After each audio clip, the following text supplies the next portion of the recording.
Hi hello welcome back to my channel. ನಾನು ಅರ್ಪಿತಾ ರಮೇಶ್. ಇವತ್ತಿನ recipe ನಮ್ಮ ಹಳ್ಳಿ ಸ್ಟೈಲ್ನಲ್ಲಿ ಜಜ್ಜಿ ಮೂಲಂಗಿ ಸಾಂಬಾರನ್ನ ಹೇಗೆ ಮಾಡೋದು ಅಂತ ತೋರಿಸ್ತಿದ್ದೀನಿ. ಬಿಸಿ ಬಿಸಿ ಅನ್ನಕ್ಕೆ ಮತ್ತು ರಾಗಿ ಮುದ್ದೆಗಂತೂ ಸೂಪರ್ ಕಾಂಬಿನೇಷನ್. ಹಾಗಾದರೆ ಈ ಜಜ್ಜಿ ಮೂಲಂಗಿ ಸಾಂಬಾರಿಗೆ ಬೇಳೆ ಬಳಸದೆ ತುಂಬ ಸುಲಭವಾಗಿ ಅಷ್ಟೇ ಟೇಸ್ಟಾಗಿ ಹೇಗೆ ಮಾಡೋದು ಅಂತ ನೋಡೋಣ ಬನ್ನಿ.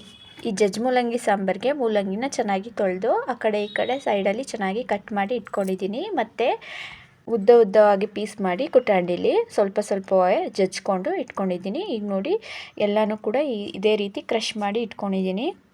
ಇಷ್ಟ ಆದರೆ ಸಾಕು. ಒಂದು ಫ್ರೈಯಿಂಗ್ ಪ್ಯಾನ್ಗೆ 1-2 ಟೇಬಲ್ ಸ್ಪೂನ್ ಆಗುವಷ್ಟು ಆಯಿಲ್ನ ಹಾಕ್ಕೊಂಡು ಒಂದು ದೊಡ್ಡ ಸೈಜಿಂದು ಈರುಳ್ಳಿನ ಹಾಕ್ಕೊಂಡು ಚೆನ್ನಾಗಿ ಬಾಡಿಸ್ಕೊತಾ ಇದ್ದೀನಿ. ಈರುಳ್ಳಿ ಫ್ರೈ ಆಗ್ತಿದ್ದಂಗೆ ಒಂದು ಗಡ್ಡೆ ಬೆಳ್ಳುಳ್ಳಿ, ಒಂದು ಅರ್ಧ ಇಂಚ್ ಆಗುವಷ್ಟು ಶುಂಠಿನ ಹಾಕ್ಕೊಂಡು ಡೀಪ್ ಫ್ರೈ ಮಾಡ್ಕೊತಾ ಇದ್ದೀನಿ.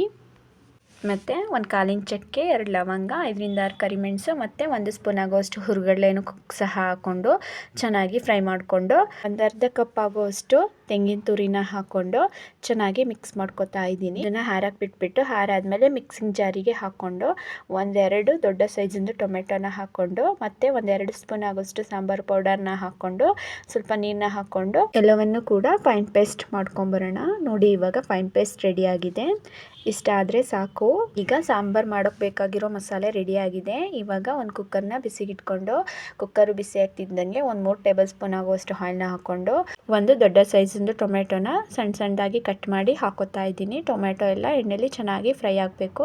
ಅದು ಫ್ರೈ ಆಗ್ತಿದ್ದಂಗೆ ಕ್ರಷ್ ಮಾಡಿರುವಂತಹ ಮೂಲಂಗಿನ ಹಾಕ್ಕೊಂಡು ಚೆನ್ನಾಗಿ ಮಿಕ್ಸ್ ಮಾಡ್ಕೋತಾ ಇದ್ದೀನಿ. ಇದಕ್ಕೇನೆ 1/4 ಟೀ ಸ್ಪೂನ್ ಅರಿಶಿಣ, ಒಂದು ಅರ್ಧ ಟೀ ಸ್ಪೂನ್ ಆಗುವಷ್ಟು ರೆಡ್ ಚಿಲ್ಲಿ ಪೌಡರ್ನ ಹಾಕ್ಕೊಂಡು ಮಿಕ್ಸ್ ಮಾಡ್ಕೋತಾ ಇದ್ದೀನಿ. ಈ ಟೈಮಲ್ಲಿ ರೆಡ್ ಚಿಲ್ಲಿ ಪೌಡರ್ ಹಾಕೊಳ್ಳೋದ್ರಿಂದ ಕಲರ್ ಅನ್ನೋದು ತುಂಬ ಚೆನ್ನಾಗಿ ಬರುತ್ತೆ. 1-2 ನಿಮಿಷ ಎಣ್ಣೆಲಿ ಎಲ್ಲನೂ ಚೆನ್ನಾಗಿ ಫ್ರೈ ಮಾಡ್ಕೊಂಡಿದ್ದಾದ್ಮೇಲೆ ರುಬ್ಬಿಟ್ಕೊಂಡಿರುವಂತಹ ಮಸಾಲೆನ ಹಾಕ್ಕೊಂಡು ಚೆನ್ನಾಗಿ ಮಿಕ್ಸ್ ಮಾಡ್ಕೊತಾ ಇದ್ದೀನಿ.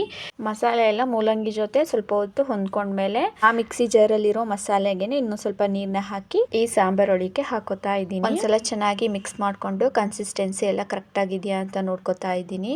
ಇನ್ನೂ ಸ್ವಲ್ಪ ಗಟ್ಟಿ ಅನ್ಸುತ್ತೆ, ಬಟ್ ಮೂಲಂಗಿಲೆ ನೀರಿನ ಅಂಶ ಜಾಸ್ತಿ ಇರೋದ್ರಿಂದ ವಿಜಲ್ ಹೊಡ್ಸಿದ್ಮೇಲೆ ಇನ್ನೂ ನೀರು ಬಿಟ್ಕೊಳ್ಳುತ್ತೆ. ಹಾಗೆ ರುಚಿಗೆ ತಕ್ಕಷ್ಟು ಉಪ್ಪನ್ನ ಹಾಕಿ ಇನ್ನೊಂದ್ಸಲ ಚೆನ್ನಾಗಿ ಮಿಕ್ಸ್ ಮಾಡ್ಕೊತಾ ಇದ್ದೀನಿ.